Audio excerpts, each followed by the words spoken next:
Welcome to another episode of Thinking Outside the Box.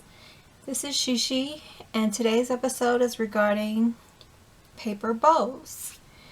Now, today's episode, I would like to show you how to come up with different designs for your paper bows. Here I have this design, and then I also have this design.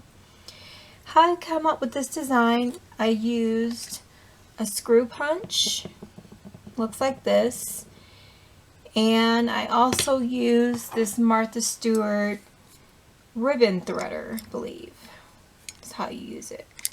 So how I got my paper bows, I was looking at some Spellbinder tutorials, and sometimes they'll advertise some of their dies, and I noticed that their paper bows had this shape right here. So I started thinking to myself, I have book plate dies, and this design was in my collection. So here I have the Sizzix die in my collection with this shape, and it's, as you can see, it's called Book Plates and Tags. And then I also have some dies by X-Cut that have all kinds of shapes and tags with this same type of design that's also a book plate. So you may have something like this in your collection. And another shape that I noticed that goes along with the tags and the ribbons was this type of shape, like this. So I started thinking to myself, how can I come up with something like that? So I have in my collection this Spellbinders die that I got at Tuesday Morning for $3.99. It's called Shields 1. And if you flip it upside down, it has that type of design. So what I did was I used my square punch, I flipped it upside down, and then all I did was slide my little shield inside, and then I just punched it to get that fishtail design like this,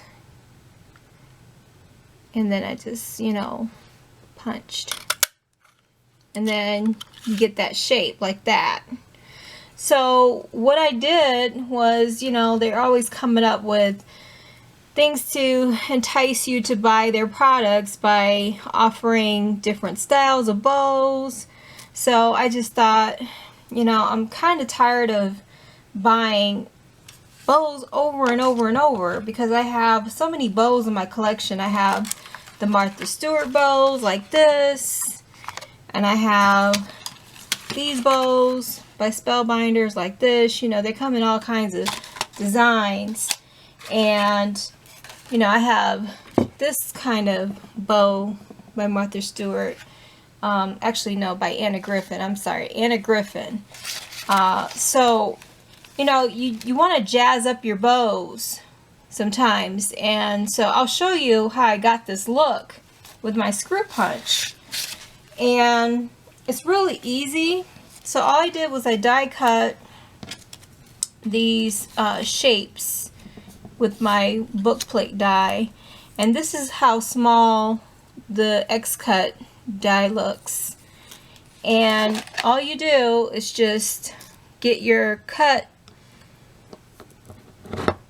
and just punch any kind of design you want, like that, and just keep punching all over, and just get a design out, and it starts to look any kind of pattern. Now, to get the same pattern, I did do two at once so that my bow would look alike on both sides. It does punch really nicely with the screw punch, but as you can see, you get this pattern.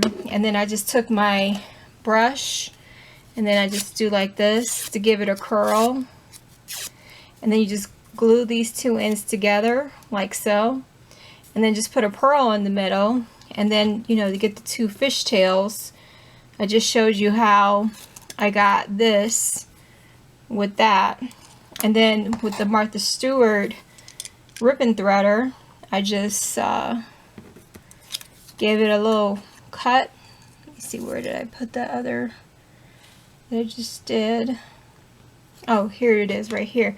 I just gave it a punch all over, and I came up with this design right here.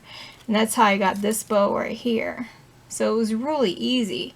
Now, if you don't have these book plate dies to come up with that, I did draw out a pattern like this that you can cut out. And I'll link some free patterns that I Googled below. And you just cut it out, and then you can just glue your 2 ends together and come up with your own paper bow like so, like that. And then you can also draw a pattern like this and cut out your fishtail like that, and then draw it. You can make your own paper bows by hand if you don't have the die.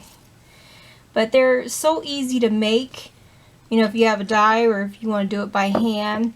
But, you know, you just come up with other ways instead of buying the dies over and over and over.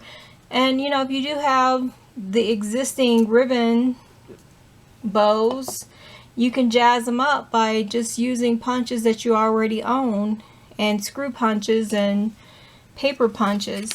So I just wanted to give you that tip that, you know, you can make these type of bows like that.